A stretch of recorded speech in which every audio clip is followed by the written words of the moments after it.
Xi Jinping did not seem to broker a peace deal between Russia and Ukraine. Why? Do you think Putin wants to keep fighting in Ukraine? And if so, what is the rationale behind it? Yeah, he absolutely wants to keep fighting in Ukraine and is not interested in any peace talk now that would have any chance of any success whatsoever. Is this Putin's choice or an indicator of no choice? If he were to be defeated in Ukraine, do you think he can still keep his job and even life? The bottom line, however, of most people who spend their time studying Russian politics is that there's one thing that Putin regime is very, very good at, that's staying in power. Putin might be able to persuade Xi to support him, but could Xi also benefit from a protracted Ukraine war? I can't imagine how anyone in official Beijing would welcome a catastrophic, humiliating defeat for Russia. And that could be connected to Taiwan. How does this work? And what does Xi really want from this Sino-Russian alliance? I discussed these questions and more with Dr. Wohlforth, Professor of Government and Faculty Director of the Dartmouth Institute for Global Security.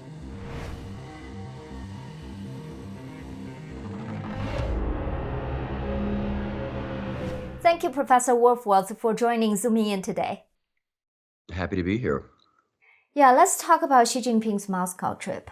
Xi Jinping just went to Moscow to see Putin. It was supposed to be a trip about peace, according to the Chinese media, but it ended up being a trip of, so-called strengthening the Chinese-Russian alliance. There are a few questions about why it turned out this way. First of all, do you think Putin wants to keep fighting in Ukraine? And if so, what is the rationale behind it?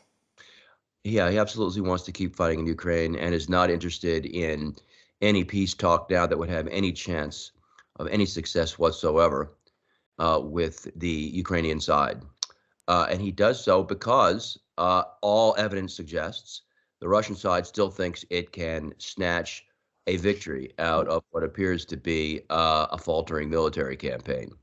That is to say, I think that the mood in Moscow, as I am able to discern it from this distance, is that the Russians are settling down for and girding themselves for, preparing themselves for a long, tough fight in which they think they can outlast the Ukrainians and outlast the Western U.S.-led coalition of states supporting Ukraine. What do you think Xi Jinping's goal? Do you think Putin persuaded Xi Jinping that we can still win this? Or it's just Xi Jinping couldn't persuade him to stop fighting? I would love to know the answer of that to that question. I would love to know exactly what the Chinese side reckons the Russian the prospects for Russian success really are. We have, to my knowledge, no information on that exact question. There has been speculation that the question of what Russia might be willing to accept in some sort of peace settlement was raised during the summit, but since no progress was made on that, it played no role in the public representations of that summit. But we just don't fully know. What do you think of their joint statement on the war over Ukraine? I think there is not even one more piece of information than what Xi Jinping has already released a couple of weeks ago. Yes, I think it would be these documents, both the PRC's a statement on the Ukraine war that was issued some time ago and the joint statement of Russia and Ukraine would be nice subjects for a course in diplomacy, how to actually reconcile somewhat different positions while sounding as if you're agreeing and not really saying anything. That's essentially how I read those documents. They contain little snippets of language that is carefully crafted to resonate with each side's previous positions, but also don't contain anything concrete to suggest sort of how the two sides actually would resolve any of the trade-offs that are involved. So, for example, they refer to the United Nations Charter, which, of course, is the principal document supporting the sovereignty of states and the illegality of any forceful change of borders. There's no effort to reconcile that statement with the other part of the joint statement, which stresses something the Russians love, which is the idea that you shouldn't have blocs and you shouldn't try to achieve security of one side against the security of the other side. That's the classic Kremlin argument, that the real problem with this war was caused by NATO and NATO's inclusion or consideration of the possibility of Ukrainian membership. Okay. Another thought I have is I think I'm just giving them excuses, but do you think the reason why they didn't say more is also because she hasn't talked to Zelensky? She has to get the Ukrainians' position in order to propose anything viable. Yes, we keep hearing that this is a conversation that is supposed to happen, and it hasn't happened. She is now busy with a meeting with Central Asian countries, a summit of China and Central Asian countries that is not involving Russia, which is a very interesting thing to have announced while he was in Moscow. But we don't see the call with Zelensky.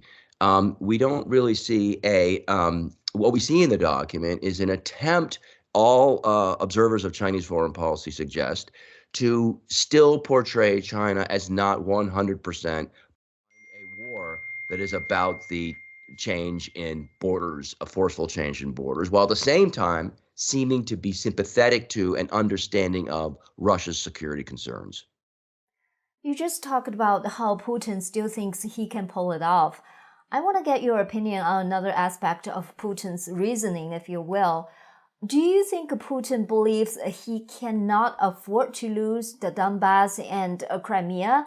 If he were to be defeated in Ukraine, do you think he can still keep his job and even life? Well, this is a question that no one could really know the precise answer to, for the simple reason that if anybody is plotting anything against Putin, the first the first requirement of any such plot is absolute and total secrecy. And so we have no way of judging this. The bottom line, however, of most people who spend their time studying Russian politics is that there's one thing that Putin regime is very, very good at. That's staying in power. They're experts at staying in power. And what would happen would depend on the circumstances of this failure in Ukraine.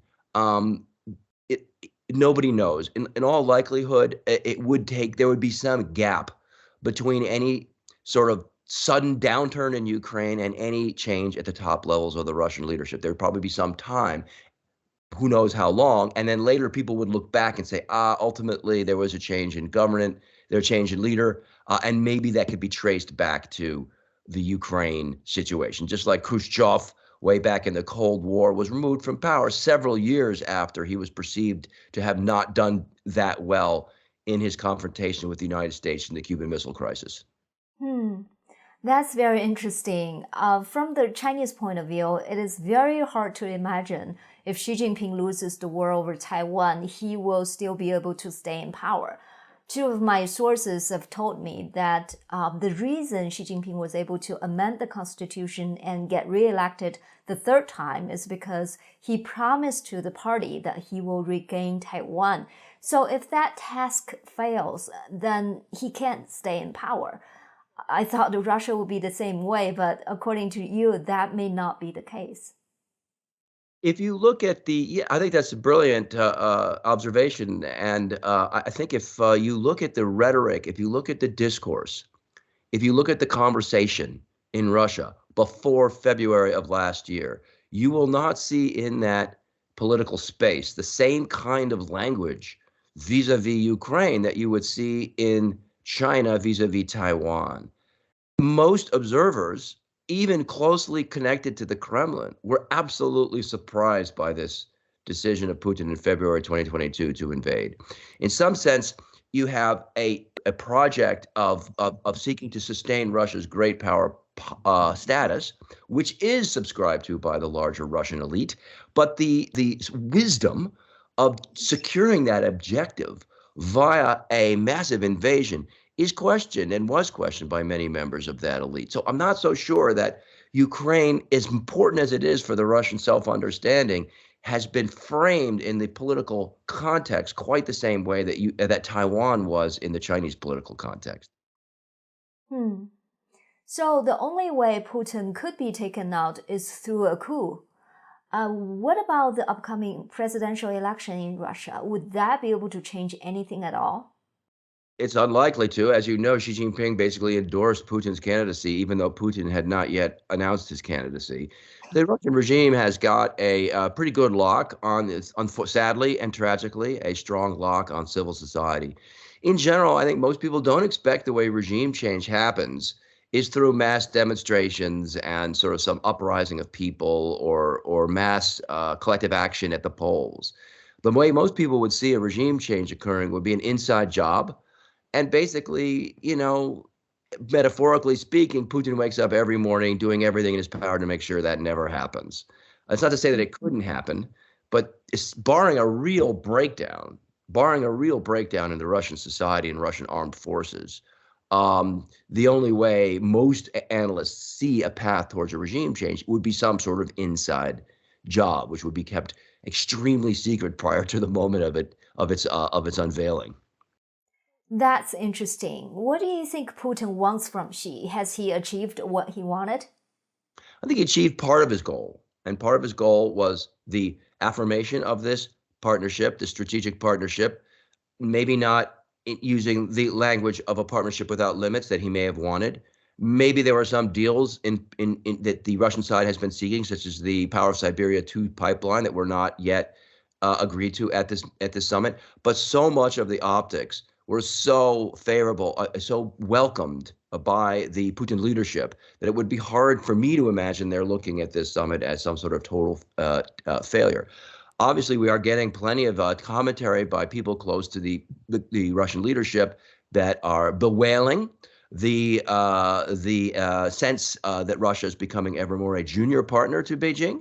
But the big picture here is of the second largest economy in the world, the second most powerful country in the world, a huge rising power, its powerful and prestigious leader sitting with you in Moscow for days and endorsing this partnership. The Russian brown bear and the panda bear, with their backs to each other, facing down the American world order. So the look of it was highly welcome by Putin, particularly since he had just received news only days before of the International Criminal Court's indictment against him for war crimes. Do you think Putin would want Xi Jinping to provide lethal weapons to Russia?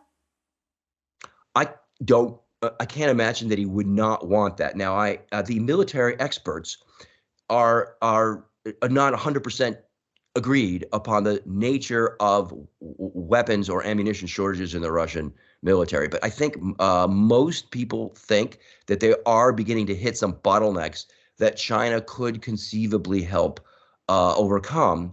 However, I think in the opinion of most military analysts, the kind of support that China would have to give to make a difference in the war would have to be overt. There doesn't seem to be any way that China could move this kind of gear into Russia without the U.S. and other intelligence services picking this up. Therefore, China really can't do this without making it a fairly visible, overt step that so far it has been unwilling to take. Right. What do you think Xi Jinping wants to get from this alliance? What does he care about the most? Well, again, I still think that you see from Chinese documents, Chinese statements, Chinese official standings, positions, that the Chinese government, Xi Jinping, still is very dissatisfied with the way the world order currently exists. That it is too centered on the United States and its Western alliance system, that it has double standards, that it is exclusionary towards rising powers, et cetera, et cetera, et cetera. And to have, again, the most powerful nuclear power in the world, the largest country geographically in the world, at your side in this project of moving towards what they call a new multipolar or a multi-vector, a fairer, they claim, world order, is a net plus for Xi Jinping, particularly when he's seeing in the United States a concerted effort, in their view, to contain and tamp down China's rise, to do everything in America's power to stymie and prevent China from assuming that place in the world which he has pledged to attain. So having Russia as an ally, even if not a formal ally, but as a valued strategic partner, is very useful from that perspective. I'm thinking one possibility that I want to get your opinion on. I believe Xi Jinping's Plan A over Taiwan is still use the United Front tactic, or the so-called peaceful means to take Taiwan. But he hasn't and won't give up his Plan B, which is military invasion. So if he thinks at some point in the near future he might need to resort to Plan B, he would want the Russian-Ukrainian war to still go on at that time, so the United States won't be able to focus on helping Taiwan. That's one of the reasons Xi Jinping wants to support Putin, so Putin can last longer till the Taiwan invasion. What do you think?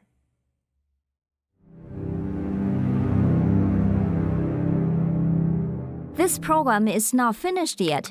If you want to watch the rest of it, please become a member of our website, zoomingin.tv. $5 a month or $50 a year. Cancel anytime. You will have access to my extended interviews and full in-depth reports. For those who are not quite ready to become a member yet, you're welcome to visit our website as well. We have all the shows we publish on YouTube on our website, so in case someday we're no longer on YouTube, you know where to find us. Oh, you can simply donate to us on our website too.